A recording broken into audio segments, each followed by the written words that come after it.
അപ്പോൾ പുതിയൊരു ബമ്പൻ ന്യൂസ് വന്നിട്ടുണ്ട്.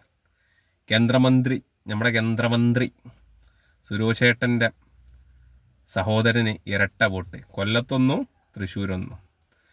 കേന്ദ്രത്തിൻ്റെ പിടിപാടുകൊണ്ടേക്കാരം. കാരണം പിടിപാടുള്ളവർക്ക് ഇവിടെ എന്തും സാഹചര്യമാണല്ലോ, ഒരാൾക്ക് 2 വോട്ടും ചെയ്യുക. അത്യാവശ്യം VIPസിനൊക്കെ ചെയ്യാം. ഞാൻ വിശ്വസിക്കൂല. കാരണം നമ്മുടെ സുരേഷേട്ടൻ്റെ സഹോദരൻ അങ്ങനെ ചെയ്യൂല. ഇനി അഥവാ അങ്ങനെ ചെയ്തിക്കണമെങ്കിൽ സുരേഷേട്ടൻ അറിയാതേക്കാരം. സുരേഷേട്ടൻ അറിഞ്ഞുകൊണ്ട് അത് ഒരിക്കലും അനുവദിച്ചു കൊടുക്കൂല.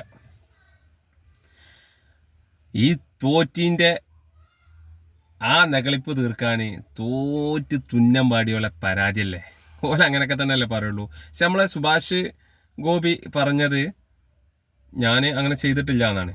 പിന്നെ വേറെ ആരോടും ചോദിക്കാനില്ലല്ലോ. അദ്ദേഹം വോട്ട് ചെയ്ത ഒരാൾ ചെയ്തു എന്നല്ലാതെ ചെയ്തിട്ടില്ല എന്ന് പറയില്ല. സുരേഷേട്ടനൊപ്പം ചങ്ക് പറിച്ച് കാണിച്ച് സുരേഷേട്ടനൊപ്പം.